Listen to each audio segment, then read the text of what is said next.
नमस्कार दोस्तों, मेरा नाम निहारिका है।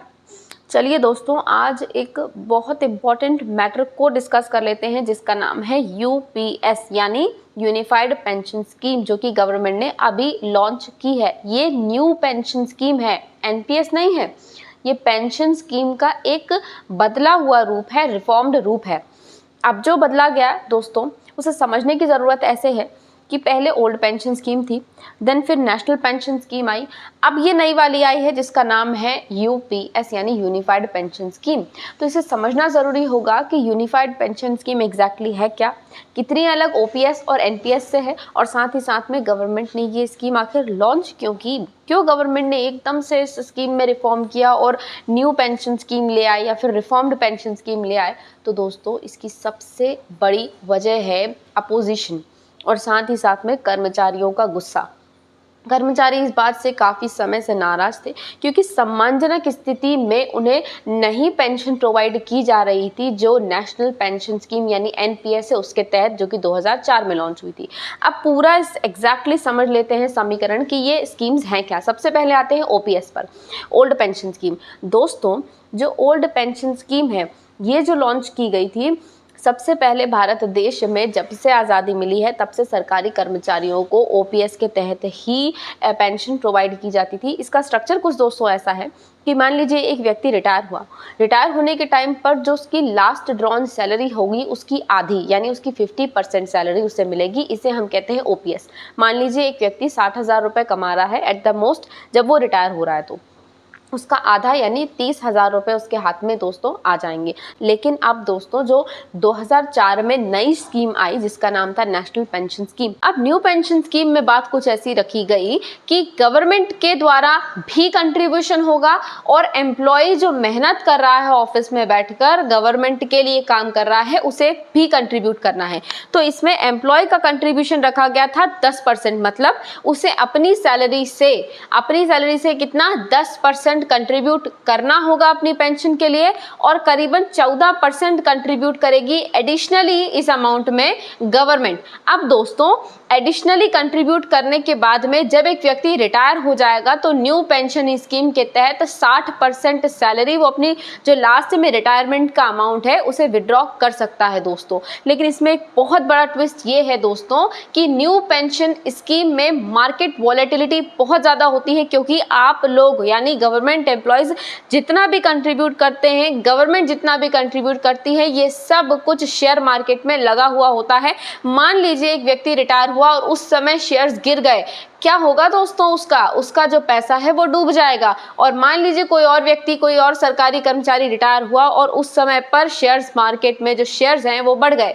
अब शेयर्स बढ़ गए तो उसका पैसा बढ़ जाएगा और उसको मार्केट के हिसाब से ज़्यादा पैसा मिल जाएगा। तो दोस्तों, ओवरऑल न्यू पेंशन स्कीम में वॉलेटिलिटी बहुत ज़्यादा थी और उसके बाद से ही ये मांग हो रही थी कि जो ओल्ड पेंशन स्कीम है उसे बहाल किया जाए। कांग्रेस जो है उसके द्वारा सबसे स्ट्रांगली अपोजिशन के तौर पर ये कहा जा रहा था कि अगर वो सत्ता में आते हैं, ये स्टेट लेवल पर भी कहा गया, सेंट्रल लेवल पर भी कहा गया कि अगर कांग्रेस सरकार में आती है या इंडी गठबंधन आता है सरकार में तो इस प्रकार की न्यू पेंशन स्कीम को हटाकर वापस से ओपीएस यानी ओल्ड पेंशन स्कीम को बहाल किया जाएगा। अब दोस्तों, कहीं ना कहीं वजह भी यही मानी जा रही थी कि क्यों बीजेपी हारी है इस बार, या फिर बीजेपी का प्रदर्शन अच्छा नहीं हुआ, क्योंकि गवर्नमेंट सारे के सारे जितने भी गवर्नमेंट एम्प्लॉयज़ हैं, सारे गवर्नमेंट एम्प्लॉयज़ काफ़ी ज़्यादा नाराज़ थे बीजेपी से इसी बात से कि न्यू पेंशन स्कीम के तहत उनको ओवरऑल बेनिफिट है ही क्या इस स्कीम से। अब न्यू पेंशन स्कीम में दोस्तों न केवल सिर्फ गवर्नमेंट एम्प्लॉयज़ को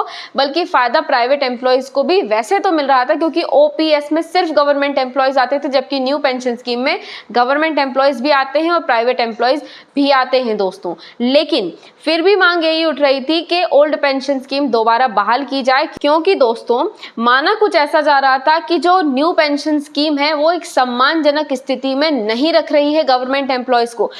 दोस्तों, एक बात सोचकर आप देखिए कि अगर आपको न्यू पेंशन स्कीम के तहत जो भी पैसा एट लास्ट में जब आप रिटायर होते हैं तब मिलता है, अब मान लीजिए वो 25 लाख के आसपास है। अब अगर आप पर मंथ का हिसाब दोस्तों लगाएंगे तो 1500 रुपए 2000 से ज्यादा अमाउंट नहीं मिल रहा था। अब ये क्या है, गवर्नमेंट एम्प्लॉयज के लिए सम्मानजनक स्थिति है कि पूरे समय वो काम करके गवर्नमेंट के लिए चला गया और लास्ट रिटायरमेंट के टाइम पर, रिटायरमेंट के बाद में उसे 1000 रुपए और 1500 रुपए मिल रहे हैं। अगर ऐसा अमाउंट उसे मिलेगा दोस्तों तो आप सोच कर देखिए व्यक्ति का घर कैसे चलेगा। कोई भी गवर्नमेंट एम्प्लॉय या कोई भी व्यक्ति किसी और पर निर्भर नहीं हो सकता। आत्मनिर्भरता हमारी ज़रूरत है।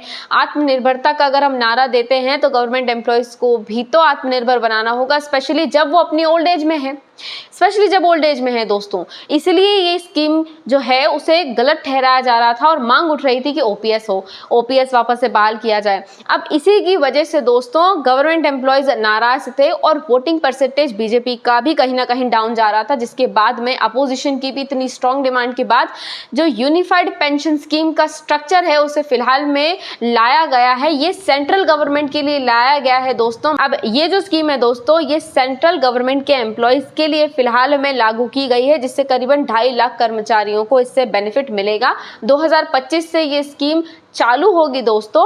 अब अगर स्टेट चाहें तो जितनी भी स्टेट हैं, चाहे बीजेपी शासित हो, नॉन बीजेपी हो, वो सभी के सभी इस स्कीम को चालू करवा सकती हैं, जिससे कि गवर्नमेंट एम्प्लॉयज़ को जो मिलने वाला फ़ायदा है वो काफ़ी ज़्यादा बढ़ जाएगा दोस्तों। अब ये जान लेते हैं कि यूनिफाइड पेंशन स्कीम एग्जैक्टली है क्या। अब यूनिफाइड पेंशन स्कीम में दोस्तों क्योंकि ओपीएस नाम नहीं बोल रहे हैं तो कुछ तो नया होगा, क्योंकि हम इसे क्या कह रहे हैं, यूनिफाइड अपने आप में दो चीज़ों से मिलकर बना है। यूनिफाइड में ओपीएस के भी फीचर्स हैं और एनपीएस यानी न्यू पेंशन स्कीम के भी फीचर्स हैं। ओपीएस का वही फीचर रहेगा, मतलब कि आपकी लास्ट ड्रॉन सैलरी का आधा अमाउंट हो गया।